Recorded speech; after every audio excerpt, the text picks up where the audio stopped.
59. Una incursión de salvajes. Los comanches, en el tiempo en que pasaron estos acontecimientos, vivían diseminados en esas interminables y solitarias praderas de la frontera del norte, que hoy son atravesadas por grandes líneas de caminos de fierro que unen las Californias con Nueva York y México.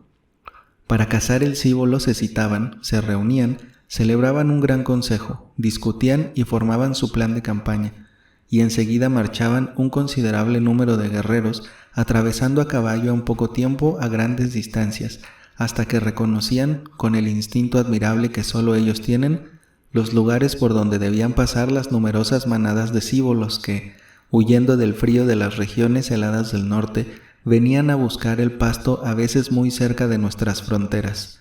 Con flechas, lanzas y armas de fuego, los indios hacían una carnicería horrible en esos inofensivos animales, les quitaban las pieles y las lenguas y las iban a vender a las factorías de la frontera de los Estados Unidos, recibiendo, en cambio, armas de fuego, pólvora, tabaco, abalorios y aguardiente. Cuando se habían provisto de todo esto, se dividían de nuevo en tribus más o menos numerosas, mandadas por un capitancillo, y comenzaban a penetrar en las fronteras mexicanas, cometiendo en los ranchos y pequeñas poblaciones indefensas de los estados de Sonora, Chihuahua y a veces Durango, Coahuila y Tamaulipas, todo género de atrocidades.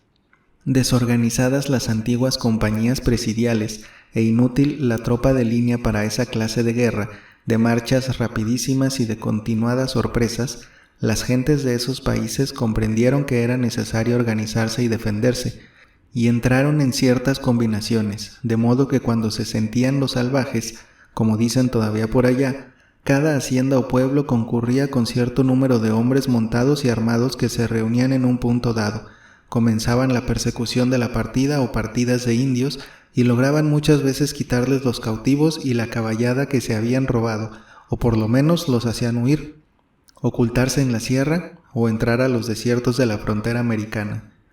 Don Remigio ya estaba acostumbrado a esta clase de guerra, y muchas ocasiones, solo con los vaqueros de la hacienda había arriado a los indios, logrando salvar a la caballada y mulada que abundaba en los potreros y que era el producto principal de la finca.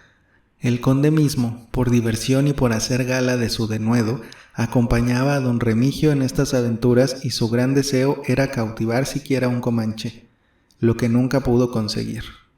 Pero cuando una manga de 300 gandules penetraba en la frontera, ya era una cosa seria, y en la imposibilidad de batirlos, las gentes se encerraban en sus casas y ranchos, y los ganados, esparcidos en una inmensa extensión de terreno, quedaban a merced de tan astutos enemigos.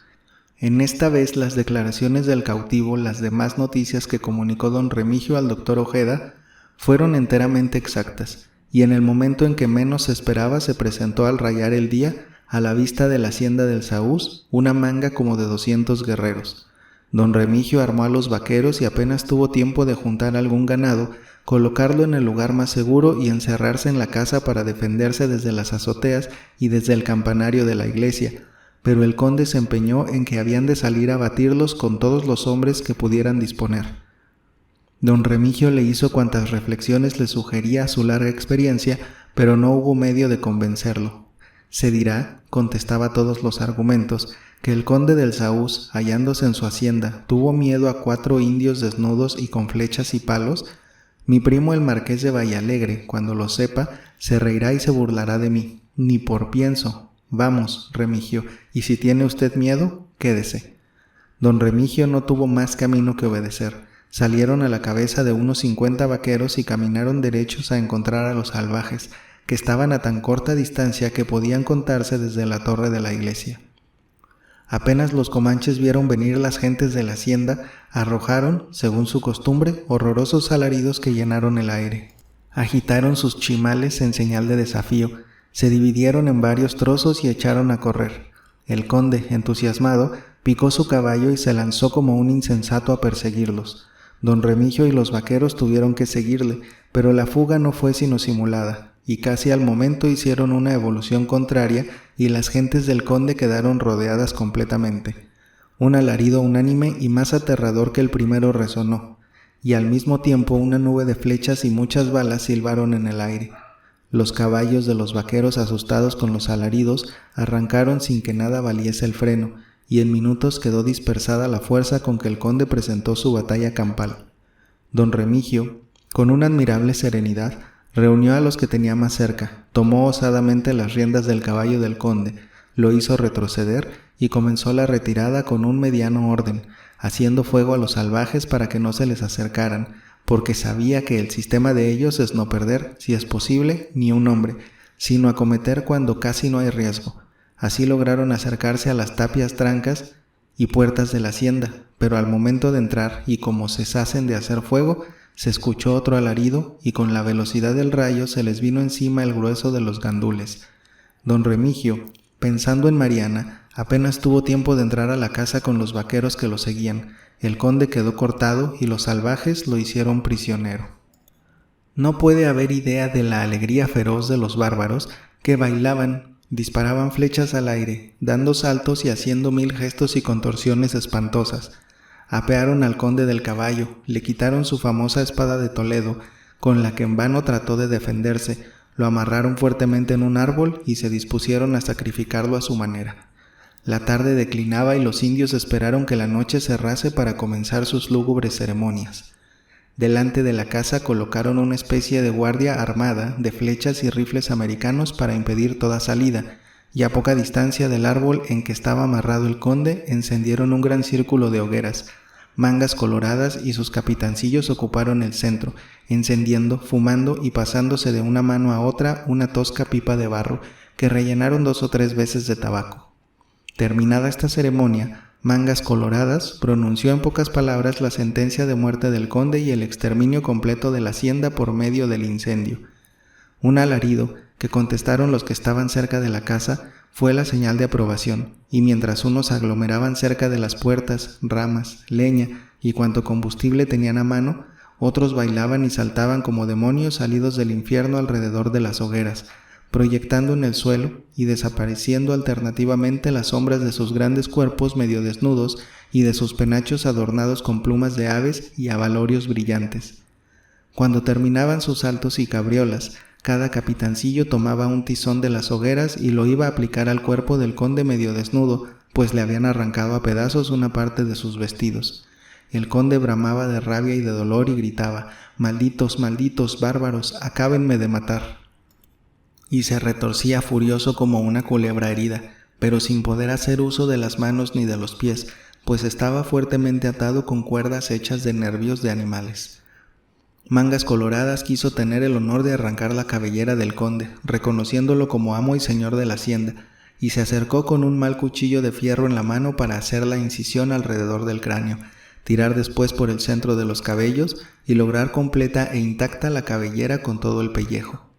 Don Remigio veía esto desde la azotea y nada podía hacer, pues en el momento que cualquier puerta se hubiese abierto habría penetrado la banda de salvajes y asesinado con la misma barbarie a todos los que estaban dentro. No temía por él, pues nada le importaba ya su vida, sino por Mariana, que hubiera sido cautivada y conducida a los lejanos aduares de la Indiada. Mariana se había escapado de la vigilancia de Agustina y subido a la torre de la iglesia, y desde allí, con los ojos muy abiertos y el semblante impasible, contemplaba tranquilamente todos esos horrores como si hubiera sido una farsa ordenada expresamente para divertirla. Don Remigio sufría un martirio comparable quizá al del conde, y tan pronto quería salir con los criados que le quedaban a pelear hasta morir, como cambiaba de resolución considerando la inutilidad del sacrificio y las consecuencias de una irrupción dentro de la casa. Mangas Coloradas, para dar más solemnidad a la ceremonia de arrancar la cabellera al conde, dispuso que se repitiese la danza infernal alrededor de las hogueras, y estaba al terminar esta farsa sangrienta cuando se oyeron voces en español, seguidas de una nutrida descarga de balazos y un grito que llegó a los oídos de don Remigio: «Aquí está Juan Robreño, salvajes, no necesito más que la cuarta de mi caballo para echarlos lejos de aquí». Y en ese mismo instante, Juan Robreño, seguido de Juan, del doctor Ojeda y de sus muchachos, se presentaron repartiendo cuchilladas a diestra y siniestra y metiendo sus espadas en los ojos, en las barrigas, en los lomos gordos y tostados de los indios que, sorprendidos y acobardados, huyeron en todas direcciones, y 10 minutos bastaron para que no quedasen más que muchos indios muertos en la calzada y patio de la hacienda. Don Remigio salió de la casa a recibir a sus salvadores. El doctor Ojeda, que vio al conde casi moribundo, lo desató y entre él y don Remigio lo cargaron y colocaron en su lecho.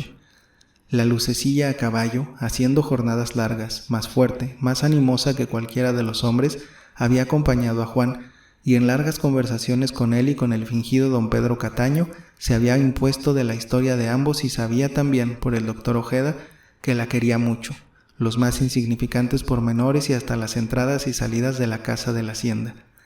Ella acabó de descubrir la verdad, al poner en contacto franco y cariñoso al padre y al hijo y se comprometió a curar a la condesa y a volverle el juicio con una sorpresa.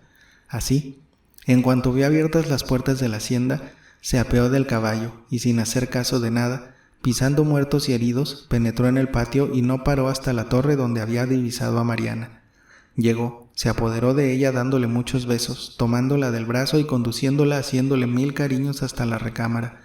Luego que la sentó sin miramiento alguno, le dijo bruscamente y muy recio: «Señora condesa, le traigo a usted a su esposo y a su hijo, que es mi cielo. ¿Lo oye usted? A su esposo y a su hijo, a quien adoro. Pero no tenga cuidado, seré no su criada, sino su esclava.